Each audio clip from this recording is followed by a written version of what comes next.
Buon pomeriggio e ben ritrovati con il TG Flash di New Sicilia.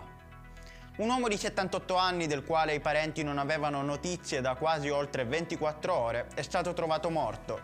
Purtroppo il ritrovamento del corpo dell'anziano è stato drammatico in quanto era senza vita e incagliato in un canalone. Un medico legale è stato inviato sul posto per cercare di stabilire le cause del decesso ancora ignote.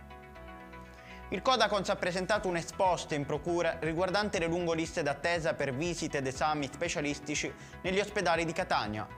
L'associazione ha denunciato che i cittadini sono costretti a rivolgersi alla sanità privata con elevati costi a loro carico, mentre chi non può permettersi tali spese è costretto a rinunciare del tutto alle cure mediche.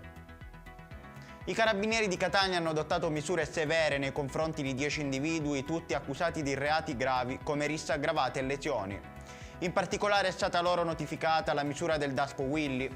La rissa aggravata è avvenuta esattamente l'11 novembre nella centralissima piazza Roma di Biancavilla, dove si sono contrapposte due famiglie a causa della relazione sentimentale tra un giovane di origini marocchine e una ragazza albanese.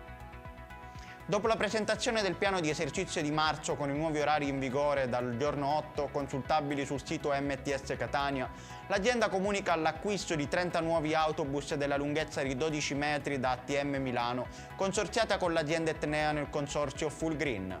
Questo investimento serve a rafforzare il servizio in attesa del completo rientro dei mezzi a metano in fase di revisione e ad evitare eventuali carenze di mezzi in futuro. Ed è tutto per questa edizione, il prossimo appuntamento sarà alle ore 18.